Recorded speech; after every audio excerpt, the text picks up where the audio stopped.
Et bonsoir tout le monde, c'est Rémi Modélisme du 59. Aujourd'hui on se retrouve pour une nouvelle vidéo avec un unboxing Tamiya. Alors bon moi sur mon retour caméra c'est à l'envers, mais voilà, c'est la Tyrrell P34 sur le châssis F103. Numéro d'item c'est le numéro, comme ça au moins vous voyez la bête en même temps, 47 486. Voilà. Ça c'est le numéro d'item du châssis. Hop. On va se montrer l'ensemble de l'autour de la boîte. Voilà. On va mettre un peu plus de clarté.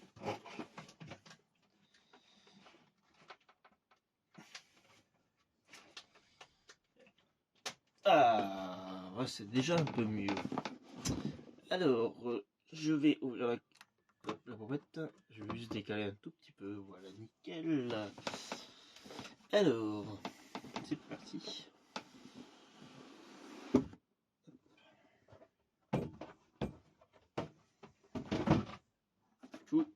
Voilà comment ça se présente à l'intérieur. Donc il y a une carrosserie qui est déjà pré-peinte. Et ce n'est pas du Lexan. Hop, on va poser tout ça ici.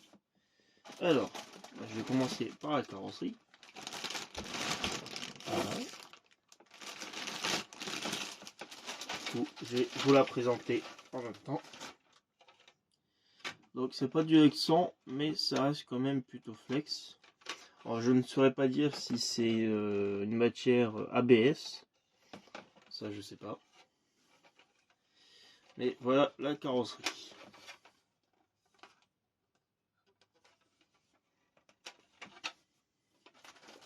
Ensuite, là dedans, dans la boîte, on a les pneus. Donc c'est des pneus mousse.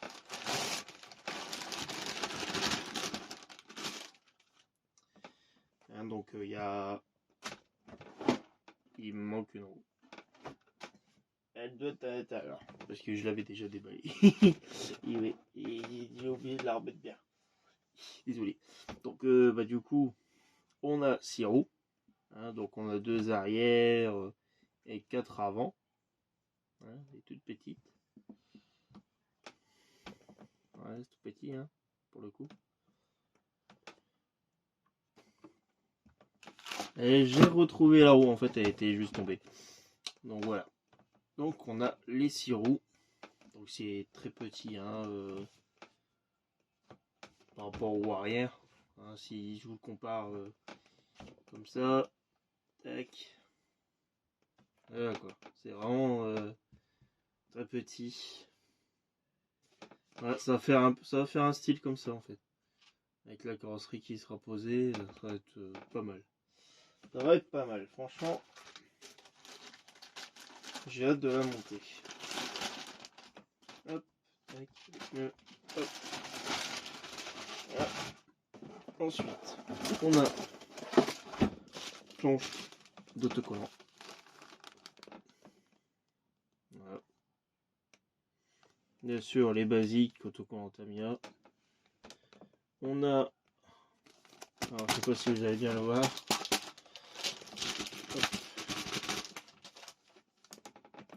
Là, on a les autocollants pour mettre sur les flancs des pneus. Ici. Donc ça, c'est plutôt stylé. Alors, je sais plus s'il y en a pour les 6. Ouais.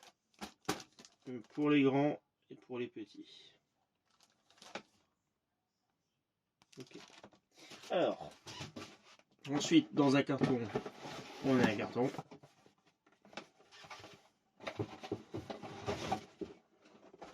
Et encore tout ça. Alors ici, là je vais extraire les jantes. Et là, pour l'instant, c'est juste les jantes avant, hein, qui sont très petits. Là, si je compare à une roue de Pancar, un 10e, mais là en roue arrière, c'est le diamètre est vraiment très très différent quoi. Hein. Donc voilà, donc là on en a 4 qui sont pour pouvoir les équiper en roulement. Donc ça va être cool.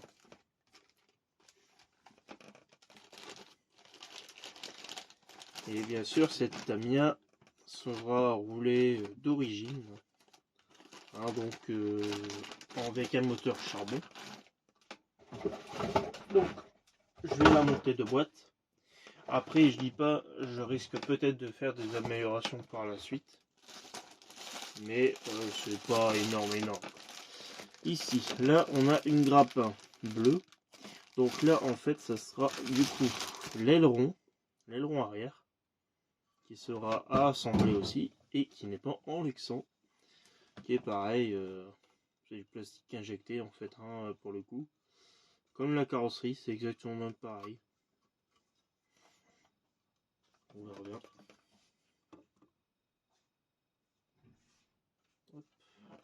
J'avais eu un petit souci. Enfin, je remets dans les sachets, hein. Moi ça évite que je perds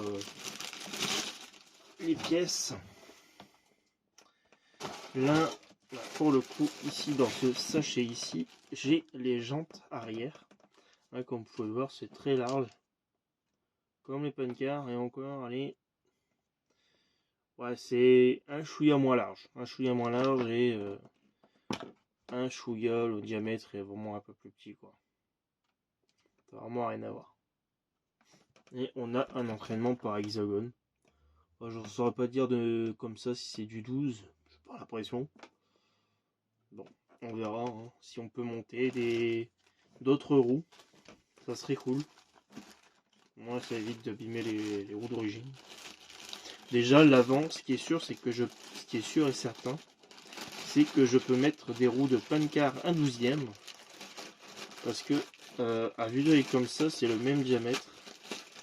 Après, on ne peut pas juger à l'œil. Il faut vraiment revoir si ça passe ou pas. Mais pour moi, ça devrait passer. Ensuite, ici, là, on a le personnage. Et des pièces, je sais pas à quoi ça va servir. Là, on a le personnage qu'on pourra peindre. Bon, moi, je suis pas un expert en peinture, donc je vais peut-être pas le peindre tout de suite. Et là, on a quelques pièces de carrosserie, je pense. Je sais pas. Comme ça, je sais pas c'est quoi. Ça ressemble à des radiateurs. Donc on verra bien ici, on a une pièce qui ressemble à un renvoi de direction. Donc je sais pas. Donc je vais voir vers au montage. Hop, voilà, nickel.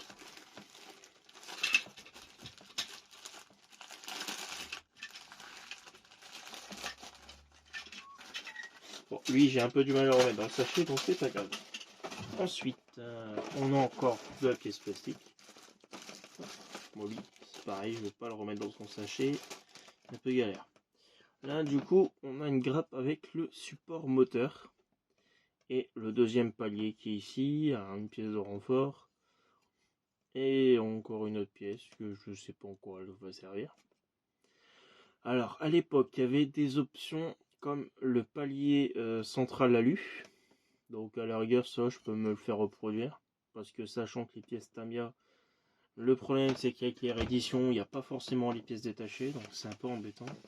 D'où pourquoi je ne veux pas mettre un moteur brushless dedans. Donc, moi, je peux quand même faire fabriquer des pièces en alu. Et garder les pièces d'origine. Donc, ça, c'est plutôt cool. Il existait aussi une option sur les châssis F103, pas la version cyromotrice, mais en fait là il y a un espèce de palier réglable, un peu comme la pancar que je vous montrerai bientôt. En fait c'est avec des inserts comme ça pour pouvoir régler le train arrière, soit le descendre, le monter, en fonction en fait ça fait office de réglage et tout ça. Ensuite, là je crois que c'est la dernière pièce plastique. Du moins la dernière grappe. Voilà. Alors on a dessus des supports de batterie qui apparemment ne devraient pas servir. Mais en tout cas, c'est pile poil la taille pour mettre des écus Hardcase de chez Ando-S. Ensuite, ici, voilà, donc après je sais pas c'est quoi. Là j'ai cru voir ici que ça pourrait être un support de cerveau. Alors je sais pas exactement si c'est le cas ou pas, si ça va être utilisé dans ce kit là. Là on a l'amortisseur hydraulique, l'amortisseur central. Donc c'est pas un amortisseur hydraulique, c'est un amortisseur à friction. Donc après bon, ça reste de la pancar, hein, donc enfin une espèce de pancar, donc c'est pas tout terrain quoi. Après ça va pas aller vite non plus. Voilà pour ça. Ici bon bah là on a le système de sauve-cerveau, hein, basique, un peu plus compliqué. J'ai exactement le même sur ma DT03. Et sur la Grasshopper aussi pour le coup. Là on a un gros sachet avec plein de trucs dedans. Hop. Alors je vais pas tout ouvrir hein, parce que comme vous pouvez le voir là on est sur le bag B. Alors dans le bag B on peut retrouver quelques pièces en aluminium, des écrous, de la visserie, une bande de mousse, ouais c'est une bande de mousse. Juste derrière on voit un ressort, donc ça va être sûrement le ressort d'amortisseur. Je sais pas si vous voyez autour caméra, mais moi en fait ici là on a l'arbre central, pas l'arbre arrière de transmission en alu, donc ça c'est plutôt pas mal. Donc voilà, on a de la visserie, on a un support moteur, fixation pour le roue arrière. Après on a une petite plaque ici pour l'amortisseur à friction, de la graisse. Voilà. Ensuite, dans le deuxième sachet, donc là on était sur le B. Ici on passe au bag C. Donc là on retrouve des bagues en bronze, donc ça va sûrement servir pour les roues avant. Donc on a deux pots de graisse, une graisse pour les différentiels à billes et une graisse pour l'amortisseur à friction. Donc il y a des écrous, le différentiel à billes, il y a un pivot moteur qui est fourni avec. Après il y a quelques pièces de transmission en plastique et comme c'est noir on ne voit pas dans le sachet. Bon après vous le verrez lors du montage. On a une butée à billes ici à l'intérieur, on ne peut pas forcément la voir. Il y a quand même une butée à billes qui est déjà pré-montée apparemment. Ok. Bon bien sûr c'est que des vis cruciformes, hein, faut pas non plus. Donc là, ici, là c'est toutes les bandes double face pour coller les pneus.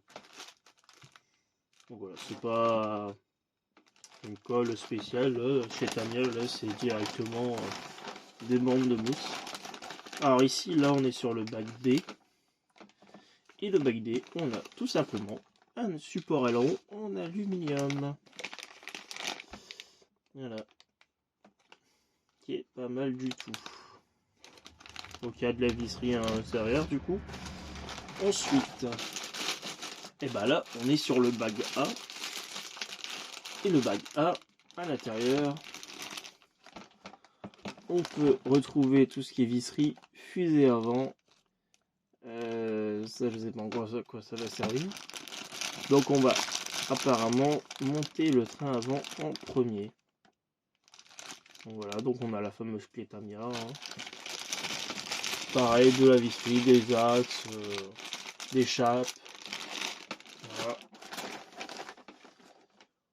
Ici, du coup, on a le moteur. Donc c'est un Mabuchi 540 SH. Bon, c'est un peu dommage parce que je pensais qu'il allait avoir un autocollant Sport-Tuned ou Torque-Tuned. Mais non, c'est un simple basique moteur charbon. Bon, c'est pas terrible, mais bon, après... voilà, c'est ce qui va être à peu près dans tous les kits Tamiya. Et ici, on a la lame avant, donc un espèce de pare-choc, qui va protéger déjà le train avant, une partie du train avant de la voiture, et de la carrosserie, donc qui est pas mal. Hein. En fait, la carrosserie, elle va se reposer à peu près dessus, donc ça pourra la protéger en plus, donc c'est ça qui est plutôt pas mal. Alors, je vais tout remettre dedans, et il va rester encore une pièce, donc qui est la pièce principale de la voiture, c'est le châssis. Et puis après, bon là, on a la notice de la Tyrrell. Et puis, une chose que personne ne va jamais lire, ou pour ceux qui ont vraiment le temps et qui s'ennuient un petit peu, pour lui faire de la lecture. Alors, le châssis. Donc, dans le châssis, on retrouve 4 pièces en plaque FRP. Alors, désolé si ça bouge, j'essaye de recalibrer la caméra. En plus, avec. Ah, j'ai des petits problèmes. Ça bouge. Ah, ouais, c'est vrai, bon. En fait, j'ai les reflets de lumière qui vont pas, c'est embêtant. Alors, ici, on a une plaque. Donc, qui va se mettre au niveau à l'arrière. Et en fait, elle va se poser au-dessus. Au-dessus de la. Et en dessous, il y aura la batterie qui va passer.